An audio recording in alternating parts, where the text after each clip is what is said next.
entender tu palabra preciosa. En el nombre de Jesucristo, aleluya, amén. Bueno, ahora sí, estamos viendo Dios y las naciones. Y aquí, este capítulo 15 de Apocalipsis nos está hablando directamente de los juicios que Dios va a poner en la época del anticristo. Aquí ya está prácticamente poniendo los últimos juicios. Y por eso tenemos ese contexto, o sea, lo que viene, el contexto de lo que viene atrás y lo que viene adelante. Y aquí dice, y viene el cielo otra señal, y a cuando dice, la Biblia sí se está refiriendo a cosas bien asombrosas, bien fuertes, a grande y admirable, 7 ángeles que tenían las 7 plagas postreras, porque en ellas se consumaba la ira de Dios. Y aquí está hablando que Dios aquí va a estar con una ira completa. O sea, en otras palabras, no va a tener misericordia de nada ni de nadie en términos de los que van a ir a juicio. Acordémonos que se está hablando del juicio de la gran tribulación, porque hay otro juicio que es el juicio de las naciones y hay el juicio final que es el del gran trono blanco, pero otro día vamos a tocar ese tema. Ahorita estamos hablando del juicio de la gran tribulación, que es cuando va a estar reinando el anticristo, y entonces Dios se va a encargar de que también eso se venga para abajo, porque hay mucha rebeldía aquí, la gente se va a poner declaradamente, descaradamente contra Dios. Ahorita ya es así, pero es en una forma hasta cierto punto, como decimos, solapada, va, que hay gente que, aunque dicen que son cristianos, pero andan haciendo y deshaciendo y aún se ponen contra los mismos cristianos y todo, y piensan que van a salir bien, pero aquí Dios nos está dando un aspecto bien claro, que definitivamente Dios va a terminar con todos esos aspectos de injusticia, de rebeldía y de ingratitud que tiene la gente. Dice el versículo 2, vi también como un mar de vidrio mezclado con fuego y los que habían alcanzado la victoria sobre la bestia y su imagen. Por eso estamos hablando de la época de la gran tribulación, porque la bestia es el anticristo. Y él va a tener aquí 3 cosas, que son la señal, que es el 666, que se le va a poner a toda la gente, no porque quieran, sino que a la fuerza, y el que no tenga esa señal, lo van a matar. No va a poder comprar en las tiendas, no va a poder hacer nada. Las cosas se van deteriorando, aunque paulatinamente, nosotros vemos que vivimos en una constante economía flotante. No se sabe si las cosas están más caras o más baratas, aunque ya generalmente ya sabemos que aquí en este país, que supuestamente es el país que está de líder del mundo económicamente, todo se ha puesto demasiado caro. Cualquier aspecto, no solo la comida, sino que las rentas, todo, pero las cosas van a llegar al punto que el dinero solo va a alcanzar para comprar dos cositas nada más. Entonces las cosas vienen de mal en peor. En el tiempo de nosotros que somos cristianos, que estamos en esta época, no estoy hablando de una religión, sino de los verdaderos cristianos, que sabemos no es porque seamos mejor que otros, sino por haber aceptado a Jesucristo en nuestro corazón como nuestro Salvador personal. En el tiempo de nosotros, Dios no nos va a dejar que lleguemos a lo máximo de la maldad, aunque cada vez se ve más maldad. Cada vez se ve más maldad. Veía algo que pasó ayer, antier, que un par de jóvenes andaban en un carro y venía un señor ya grande en su bicicleta, que un anciano de la tercera edad, y le echaron el carro encima y lo mataron. Y el señor era un jefe de policía retirado en un estado aquí en Estados Unidos, y los muchachos salió el video ahí donde iban riéndose por lo que habían hecho. Jóvenes de 17 años, pero entiendo que los van a castigar como adultos, porque cada vez la gente está más mala, la gente no le importa nada ni nadie, y piensan que se van a salir con la suya, pero no. A cada quien Dios le va a dar su merecido. pero definitivamente nosotros como cristianos tenemos que tener cuidado de estar participando en cosas que no son correctas, número uno, pero la otra también en que no nos envuelvan en cosas que no vienen a favor, sino que en contra de nosotros. En otras palabras, que no nos dejemos manipular por nada ni por nadie. Nuestro director y nuestra autoridad en fe y en práctica es Dios y su palabra, ¿va? Entonces ahí tenemos que estar. Si estamos ahí, no quiere decir que somos perfectos, fallamos, pero Dios nos va a bendecir y nos va a sacar adelante. Entonces la palabra de Dios dice aquí, en el versículo 3, y cantan el cántico de Moisés, siervo de Dios. ¿Por qué está mencionando? Porque este cántico de Moisés quiere decir, se está refiriendo que cuando Moisés sacó a los judíos del desierto, hubo victoria, ¿verdad? Porque está hablando de victoria anteriormente, de la gente que va a salir victoriosa del anticristo. Va mucha gente creyente en Dios, no va a morir, va a entrar viva a lo que es el milenio, o sea, los 1000 años en que va a venir a reinar Jesucristo. Pero otra gente que sí va a ser hasta decapitada por ser creyentes.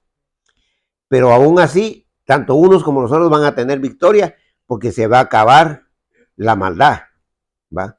Se va a acabar la maldad. Entonces dice aquí que así como Moisés tuvo victoria, eso es lo que quiere decir el canto de Moisés, y cantan el cántico de Moisés de Dios y el cántico del Cordero, o sea, de Jesucristo. Diciendo, entonces, que en qué se basan estos cantos, o sea, son, por decir, es una figura de la victoria. Ustedes saben que casi todos los lugares, por ejemplo, en nuestros países, que ahorita estamos celebrando independencia de España, algunos de nosotros, a México, Centroamérica, nosotros, cada país tiene un himno, el himno nacional de cada país. Y uno, obviamente, cuando escucha el himno de su país, se siente bien, ¿va? Aunque tal vez no diga cosas muy apropiadas ni nada, pero uno dice, ese es el himno del país, uno ya sabe cuál es el himno de su país, ¿va? Y entonces, aquí está hablando de un canto de victoria, o sea que lo que está diciendo es que como creyentes en Dios, nosotros, así como los creyentes del anticristo, tenemos victoria en Cristo, ¿va? Y entonces aquí está diciendo que también cantan el canto del Cordero, que es de victoria también. Y ese canto, ¿qué significa? ¿Qué es lo que dice? Grandes y maravillosas son tus obras. Nosotros sabemos que las obras de Dios son perfectas. No hay nada imperfecto en él. Nada. ¿Va? No hace mucho conocí un señor ahí de trabajo que me estaba diciendo, pero ¿por qué Dios hizo esto? ¿Y por qué Dios hizo el otro? ¿Y por qué Dios? Y yo le digo, pero ahora yo le digo a él, pero ¿por qué me dices tanto? ¿Por qué? Le dije yo. ¿Por qué no decís, que Dios tome así? Es que Dios traspasa el universo, porque se miraba que tenía conocimiento, pero es como cuando un niño, ustedes se han dado cuenta que los niños dicen, why, ¿va? Y los niños están ahí, que en español sería ¿por qué? ¿Por qué? ¿Por qué? Y pues uno con los niños sí tiene que ser paciente, pero, y no es que yo sea impaciente con esta gente, pero yo a veces les digo, ¿por qué me preguntas tanto por qué? ¿Por qué no le das gracias a Dios por lo que Dios está haciendo en tu vida? Entonces ya se calmó un poco porque me estaba tirando muy fuerte con todas esas mentalidades, pero el asunto aquí es de que uno no tiene que cuestionar a Dios, porque Dios es el que decide, hace y deshace si Él quiere, pero obviamente todo lo que Dios es bueno, porque dice aquí, grandes y maravillosas son tus obras, Señor Dios Todopoderoso. O sea, una de las características de Dios, el Padre y el Hijo y el Espíritu Santo, porque nosotros creemos en la Santa Trinidad, es que es omnipotente. Todo lo que es omnipotente, omnipresente, omnisapiente, todo eso solo Dios lo tiene, nosotros no lo tenemos. Eso se llaman características o atributos incomunicables. Eso Dios no nos lo da a nosotros, porque nosotros no somos omnipotentes. Hay gente que sí se cree omnipotente, pero lo que es prepotente, eso es diferente. ¿Ah? O sea, creído. ¿Ah? Pero el único omnipotente es ¿quién? Dios, Él todo lo puede. Pero digamos hay atributos comunicables o características comunicables como el amor. Por ejemplo, dice, amarás a tu prójimo como a ti mismo. Ese es comunicable, no en el nivel de Dios, porque el amor de Dios es perfecto, pero sí nos da del amor de Él para que nosotros podamos amar a los demás y que nos amemos aún a nosotros mismos correctamente. Pero la palabra de Dios aquí dice,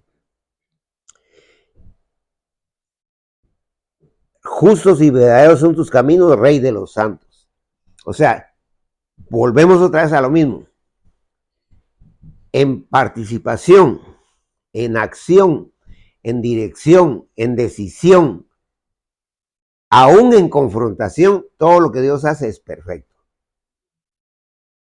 Entonces, ahora, claro, uno sí tiene, y es bueno que uno examine qué es lo que está pasando, pero no para cuestionar a Dios, sino para decir, gracias, Señor.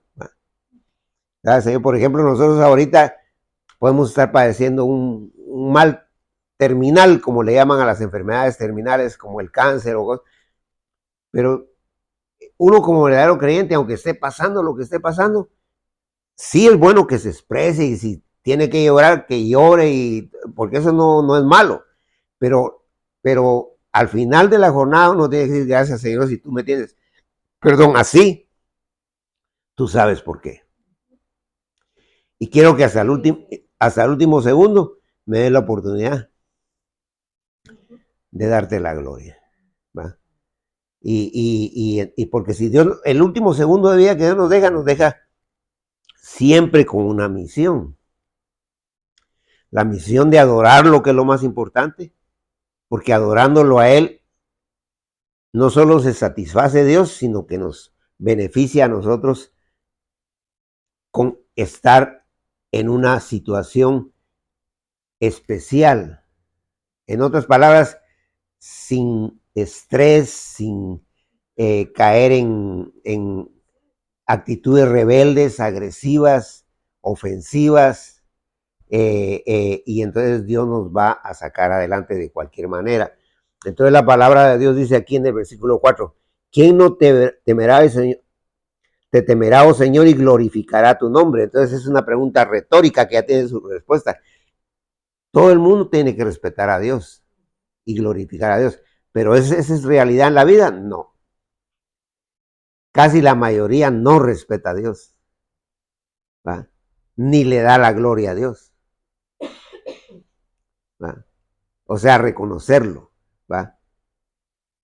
Acuérdense que en el Padre Nuestro dice, santificado sea tu nombre. Eso quiere decir darle la gloria a Dios. O sea, que todo el mundo conozca de Dios. Por ejemplo, nosotros, no del diente al labio, pero cuando alguien nos diga cómo está, gracias a Dios, bien. Porque es la verdad. Si no fuera por Dios, no estuviéramos aquí ahorita que estamos sentados nosotros celebrando al Dios de las naciones en las independencias de México, de Centroamérica. Pues nosotros estamos aquí sentados escuchando la palabra de Dios. Y esa es una bendición de Dios, ¿va? Y entonces la palabra de Dios dice aquí en el versículo 4 siempre, ¿quién no te temerá, oh Señor, y glorificará tu nombre? Porque solo tú eres santo, por lo cual todas las naciones, ahí está, todas las naciones vendrán y te adorarán, porque tus juicios han manifestado. O sea que cuando ya sea el milenio, acuérdense que en el milenio se le va a dar el título a Jesucristo de Señor de señores. O sea, Él es el dueño de todo, porque es Dios, es el amo de todo. Pero Él va a ser el Señor de señores, ya como un título dado por el mismo Padre, para que Él sea, dice la Biblia, Rey de reyes y Señor de señores. ¿Qué va a pasar en ese tiempo? Rey de reyes quiere decir que es el que va a mandar a todos los gobiernos de todo el mundo. Y Señor de señores, que Él va a tener el señorío de todo y de todos. Porque Él va a estar físicamente otra vez aquí. La primera vez Él vino humildemente. y antes de que lo llevaran a la cruz se sentó en un burrito. ¿Se acuerdan ustedes? El domingo de Ramos o de Palmas, como le dicen. Y mucha gente le tiraba palmas en el sol y decía, Hosana, al que viene en el nombre del Señor. Pero esa misma gente al rato estaba diciendo, crucifíquenlo. Porque la gente es tremenda. La gente solo dice, pero no hace. Pero el Señor tuvo que hacer eso porque se tenía que presentar esa circunstancia, no solo por el cumplimiento de la palabra, sino por el mensaje que traía. Que Él se estaba presentando ahí como el rey de Israel. Pero aquí está hablando de rey de reyes y señor de. Él va a ser el rey de todas las naciones. ¿Va? Y las naciones vendrán, dice, y le adorarán. Porque esa es la misión por la cual escogió Dios a Israel. Israel no fue escogida para que ellos se sintieran el número uno, sino que para que ellos enseñaran a los demás los caminos de Dios. Ahora, claro, tenemos que reconocer que es el pueblo de Dios y seguir orando por ellos, ¿va? Pero tenemos que reconocer que si ellos andan haciendo algo malo, pues no tenemos la prerrogativa de condenarlos a ellos ni a nadie, porque solo Dios la tiene, pero obviamente orar por ellos también. ¿Va? No aceptar sus cosas malas, pero tampoco vamos a condenarlos.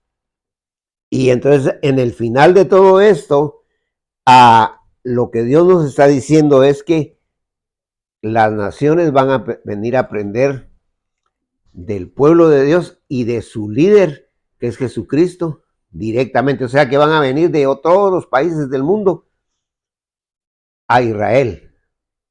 Dios va a volver otra vez a levantar la religión judía que ahorita está en stand-up, como le dicen en inglés, o sea, que está detenida. No la ha quitado Dios, pero ahorita ya no hay sacerdotes, no hay templo. O sea, la religión judía no se puede practicar, ni se debe practicar porque Dios le dio la oportunidad a nosotros, a los de las demás naciones, a que nos entregáramos a Él. Porque él no solo piensa en los judíos, también piensa en nosotros. Y entonces, ese Dios de las naciones es el Dios suyo y el Dios mío. Y es el que quiere que usted,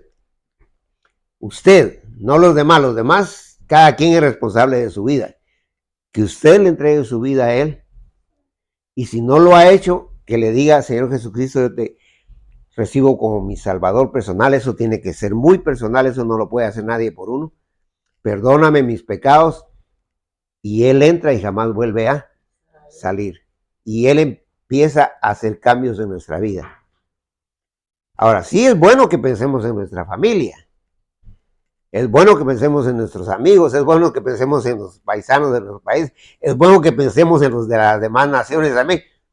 Pero lo más importante es cómo estoy yo, cómo está usted. Porque esa es una relación. Porque la relación es única. O sea, la relación entre un padre y un hijo es porque trae la sangre del papá o porque el papá lo agarró desde bebito. Puede ser incluso hasta adoptado, pero estamos hablando de un hijo verdadero. El papá es el papá. Y entonces nosotros sabemos que nuestro papá es ¿quién? Dios. Y por eso está el nombre Abba Padre, que quiere decir papito. Que nosotros podemos venir a Dios y con confianza decirle, papito, ayúdame. Ya sea porque yo me estoy portando mal, porque yo estoy agarrando cosas que no, reacciones, actitudes que no, Señor, papito, ayúdame porque yo no me estoy portando, venga, ayúdame a que cambie esa mentalidad. ¿Ah? Y hay que pedir, dice la Biblia que oraré con el Espíritu, pero oraré con el entendimiento, porque yo siempre que le pido a Dios le digo, Señor, por favor ayúdame y que no me pase a mí nada malo, porque a veces Dios también le enseña a uno sacudiéndolo. Y si viene la sacudida, pues ¿para dónde la tenemos que aceptar? Pero yo no quiero que Dios me sacuda, porque una sacudida puede representar un accidente o puede representar un montón de cosas. Entonces, mejor busquemos a Dios correctamente y Dios nos va a sacar adelante. Y si hay algo torcido, que todos lo tenemos, y no está enderezado, pues, como dice Proverbios 3, reconócelo en todos sus caminos y él enderezará tus veredas. Porque siempre hay cosas que no están correctas en nosotros. ¿Ah? Agarramos vías que no son las que Dios quiere. Por eso se llama extravía, extraviado. Que agarremos el camino, el único camino. Y que como naciones amemos y respetemos a Dios. Si mis paisanos no lo hacen, al fin y al cabo la relación es personal. Pero sí hay que seguir pidiendo por sus países, y no solo por nuestros países, pidamos por las demás naciones también. Que Dios nos bendiga y nos ayude a entender que Dios es el Dios de las naciones y que Dios quiere ayudar a todos sin excepción alguna, sin excepción de color, sin excepción de raza, sin excepción de orientación sexual incluso. Ahora que se miran muchos que andan no en la vida en lo que Dios instituyó, pero no podemos discriminarlos tampoco, ni debemos de hacerlo. Hay que orar por ellos. No estamos diciendo que vamos a aceptar los estilos de vida que Dios no quiere. No, de plano no tenemos que aceptar lo que Dios no quiere, pero tampoco podemos discriminar a nadie. Que Dios nos ayude a ser verdaderos creyentes en Dios y que sobre todo mantengamos una comunión estrecha con Él. Eso ya no es relación, es comunión. Relación es que somos sus hijos, pero comunión es que estamos de acuerdo con Él. Vamos a orar para terminar, que Dios nos bendiga. Ya oramos por lo que se va a comer, entonces solo vamos a orar por nuestras vidas. Oremos. Mi Señor amado, nuevamente te pedimos que nos ayudes, nos bendigas y que ese día sea un día en el cual nosotros podamos cambiar cosas en nuestra vida con el poder tuyo y con tu palabra. Y cada vez que nos acerquemos a ti, así sea también al leer tu palabra. Bendice lo que hacemos en esta iglesia en todo aspecto. Y a cada uno de nosotros, a nuestras familias, a nuestras naciones y a los demás países del mundo. En el nombre de Jesucristo. Amén. Dios les bendiga, hermanos.